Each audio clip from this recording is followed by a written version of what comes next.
ಸಮಾಜವಾದಿಯಿಂದ ಬಂದಿರುವಂಥ ಸಿದ್ದರಾಮಯ್ಯವರು ತನಿಖೆ ನಡೆಯೋರ್ಗು ರಿಸೈನ್ ಬಿಸಾಕ್ತೀನಿ, ಮತ್ತು ತನಿಖೆ ಆದ ನಂತರ ಬಂದು ನಾನು ಪ್ರೂವ್ ಆದಮೇಲೆ ಪ್ರೂವ್ ಆಗಿಲ್ಲ ಅಂತ ಬಂದು CM ಆಗ್ತೀನಿ, ಒಂದು ಮಾದರಿ ಆಗಬೇಕಲ್ವಾ? ಯಾಕಂದ್ರೆ ಇದೇ ಮಾತನ್ನು ನಿಮ್ಮ ಪಕ್ಷದ ಹಿರಿಯ ನಾಯಕ ಕೋಳಿವಾಡರು ಕೂಡ ಅದೇ ಅಂತ ಹೇಳಿರುವಂಥದ್ದು. ಹೌದು, ಷಡ್ಯಂತ್ರ ಇದೆ, ಆದರೆ ರಾಜೀನಾಮೆ ಕೊಟ್ಬಿಟ್ಟು ನಂತರ ತನಿಖೆ ಎದುರಿಸ್ಬಿಟ್ಟು ಆಗಲಿ ಬಿಡಿ ಅನ್ಸಲ್ವ ನಿಮಗೆ? ನೋಡಿ, ಇನ್ನೂ ಪ್ರಾರಂಭದಲ್ಲಿದೆ, ಇನ್ನೂ FIR ಕೂಡ ಆಗಿಲ್ಲ. ಬಹುಶಃ ಆಗಿದೆ ಅಂತ ನನಗೆ ಗೊತ್ತಿಲ್ಲ, ಇನ್ನೂ ಆಗಿಲ್ಲ. ಸೊ ಆಗೋಕ್ಕಿಂತ ಮುಂಚೆನೇ ನಾವು ಒಬ್ಬರಿಗೆ ಶಿಕ್ಷೆ ಕೊಡೋದು ಸರಿಯಾದ.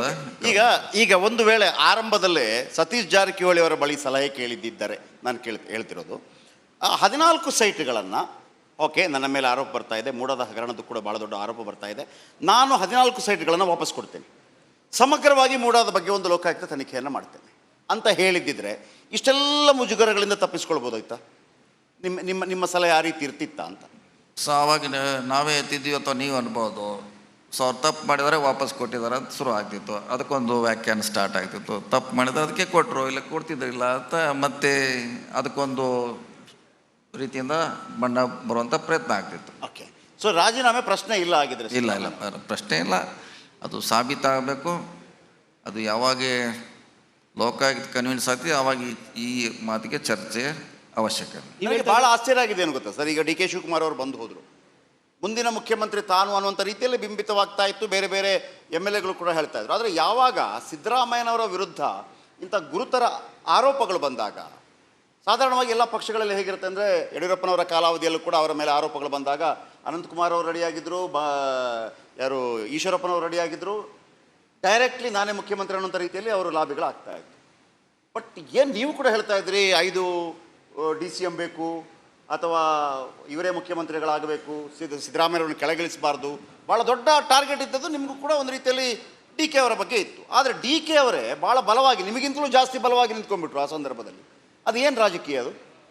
ಅಲ್ಲ, ಸ್ವಾಭಾವಿಕ. ಒಂದು ಪಕ್ಷದಲ್ಲಿದ್ದಾಗ ಅಲ್ಲ, ನೀವು ಕೂಡ ಅಷ್ಟು ಸ್ಟ್ರಾಂಗ್ ಆಗಿ ಹೇಳಲಿಲ್ಲ ಅಂತ. ಇಲ್ಲ, ಯಾವುದೇ ಕಾರಣಕ್ಕೂ ಇಲ್ಲ ಅವರೇ ಆಗ್ತಾರೆ ಅಂತ ಅವ್ರು ಹೇಳ್ಬಿಟ್ರು, ನಾನು ಬಂಡೆ ಸ್ಟ್ರಾಂಗ್ ಆಗಿ ನಿಂತು ಬಿಡ್ತೀನಿ ಅಂತೇಳಿ.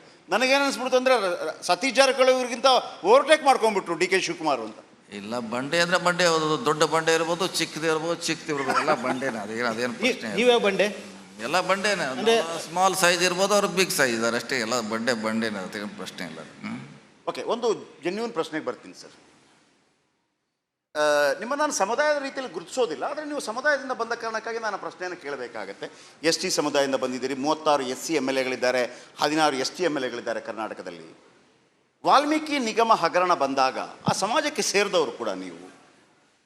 ಆ 84 ಕೋಟಿ ST ಸಮುದಾಯಕ್ಕೆ ಸೇರಬೇಕಾದ ದುಡ್ಡು ಕಣ್ಣೆದುರಲ್ಲೇ ಆ ರೀತಿ ಆಗಿದೆ ಭ್ರಷ್ಟಾಚಾರ ಅನ್ನೋದನ್ನು CM ಸಿದ್ದರಾಮಯ್ಯನವರು ಸದನದಲ್ಲಿ ಹೇಳಿದರು. ಹೌದು, 84 ಕೋಟಿ ಆಗಿದೆ ಅಂತ.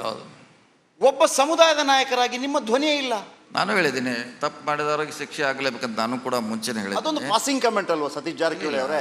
ನೀವು ನಿಮ್ಮಂಥ ನಾಯಕರಿಂದ ಅಷ್ಟೇ ನಾವು ನಿರೀಕ್ಷೆ ಮಾಡೋದು. ಅದಕ್ಕಿಂತ ಹೆಚ್ಚು ಮಾಡ್ಲಿಕ್ಕೆ ಏನಾಗಲ್ಲ. ಈಗ ಅವ್ರ ಶಿಕ್ಷೆ ಆಗಿದೆ ಅಲ್ಲ, ಈಗ ED ಅವರು ಶಿಕ್ಷೆ ಅರೆಸ್ಟ್ ಮಾಡಿದ್ದಾರೆ. ED ಅವರು ಬಂದ ಕಾರಣಕ್ಕಾಗಿ ಶಿಕ್ಷೆ ಅವ್ರದ್ದು FIR ಅಲ್ಲಿ ಬಂತು, ಏನು ಚಾರ್ಜ್ ಶೀಟಲ್ಲಿ. ನಿಮ್ಮ SIT ಮಾಡಿದಾಗ ನಾಗೇಂದ್ರನೂ ಇಲ್ಲ, ವಿಜಯಕುಮಾರು ಇಲ್ಲ. ಅದು ನಾಗೇಂದ್ರ ರೆಸಿಗ್ನೇಷನ್ನು ಸಾರ್ವಜನಿಕವಾಗಿ ಪ್ರತಿಪಕ್ಷ ಒತ್ತಡ ಹೆಚ್ಚಾದಾಗ ಗಿಫ್ಟ್ ಕಾರ್ಡ್ ಕೊಟ್ಟಂಗೆ ಅಲ್ಲಿ ರೆಸಿಗ್ನೇಷನ್ ತಗೊಂಡಿದ್ದಂತು. ಏನನ್ಸುತ್ತೆ ನಿಮಗೆ? ಆ ಸಮುದಾಯಕ್ಕೆ ನ್ಯಾಯ ದೊರಕಿಸ್ಕೊಳ್ಳುವಲ್ಲಿ ಇಲ್ಲೊಂದು ಕಡೆ ನೀವು ಹಿಂದೇಟ್ ಹಾಕಿದ್ರೆ ಅಂತ ಅನಿಸ್ತಾ ಇಲ್ವಾ? ನೋಡಿ, ಭಾಳಷ್ಟು ನೋಡಿದ್ವಿ ನಾವು. ರಾಜೀನಾಮೆನ ಫಸ್ಟ್ ಇಲ್ಲಿವರೆಗೆ ಯಾವುದೇ ಪಕ್ಷದವ್ರು ಕೊಟ್ಟೇ ಇಲ್ಲ. ಓಕೆ, ಚರ್ಚೆ ನೋಡೋಣ, ಚರ್ಚೆ ಮಾಡೋದು ಅಂದರೆ ಅಟ್ಲೀಸ್ಟ್ ಅವರಿಗೆ ಇನ್ವಾಲ್ವ್ಮೆಂಟ್ ಗೊತ್ತಾದ ಮ್ಯಾಗ ನಾವು ರಾಜಕೀಯ ತೊಗೊಳ್ಬೇಕಾಗತ್ತೆ. ಒಂದು ಸಾರಿ ಅನಾವಶ್ಯಕ ಬಲಿಪಶು ಮಾಡೋದು ಸರಿ ಆಗೋಲ್ಲ ಅನ್ನೋ ಕಾರಣಕ್ಕಾಗಿ ಯಾವುದೇ ಸರ್ಕಾರದಲ್ಲಿ ವೇಟ್ ಮಾಡಿದಂತ ನೋಡಿದ್ವಿ ನಾವು. ಇಲ್ಲಿ 1 ವಾರ ವೇಟ್ ಮಾಡಿದ್ದಾರೆ, ನಂತರ ತನಿಖೆ ಹಂತದಲ್ಲಿ ಕೊಡಬೇಕಂದಾಗ ಅದನ್ನು ಕೊಟ್ಟಿದ್ದಾರೆ. ಅಷ್ಟರಾಗಿ ED ಅವರು ಕೂಡ ಅವ್ರನ್ನ ಅರೆಸ್ಟ್ ಮಾಡಿದ್ರು ಮತ್ತು ಅವ್ರ ರಾಜೀನಾಮೆ ಅನಿವಾರ್ಯ.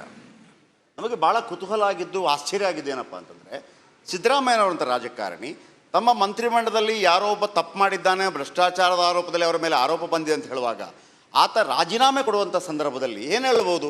ರಾಜೀನಾಮೆ ಇಟ್ಟು ಹೋಗಪ್ಪ ಅಂತ ಹೇಳ್ಬೋದು. ಸಿದ್ದರಾಮಯ್ಯನವರಂಥ ನಾಯಕರು ನಾನು ಹೇಳ್ತಿರೋದು. ಸಿದ್ದರಾಮಯ್ಯನವರು ನಾಗೇಂದ್ರ ಅವರಿಂದ ಯಾವ ರೀತಿ ರಾಜೀನಾಮೆಯನ್ನು ಪಡ್ಕೊಂಡ್ರು ಅಂತಂದರೆ, ಅವರು ಅಲ್ಲಿ ಪಕ್ಕದಲ್ಲಿ DK ಶಿವಕುಮಾರ್, ಜಮೀರ್ ಅಹ್ಮದ್ ಖಾನ್, ಸಗೀರ್ ಅಹ್ಮದ್ ಅಲ್ವಾ? ಹೌದೌದು, ಸಗೀರ್ ಅಹ್ಮದ್ ಇವರೆಲ್ಲ ಕೊಟ್ಟು ಸರ್ಟಿಫಿಕೇಟ್, ಬಾಲಕಲೋತ್ಸವದಲ್ಲಿ ಮಕ್ಕಳಿಗೆ ಸರ್ಟಿಫಿಕೇಟ್ ಕೊಡ್ತಾರಲ್ಲ, ಆ ಥರ ಪಡಿತಾ ಇದ್ರು, ಆ ಥರ ತಗೋತಾ ಇದ್ರು ಎಲ್ಲ ಗ್ರೂಪ್ ಫೋಟೋ.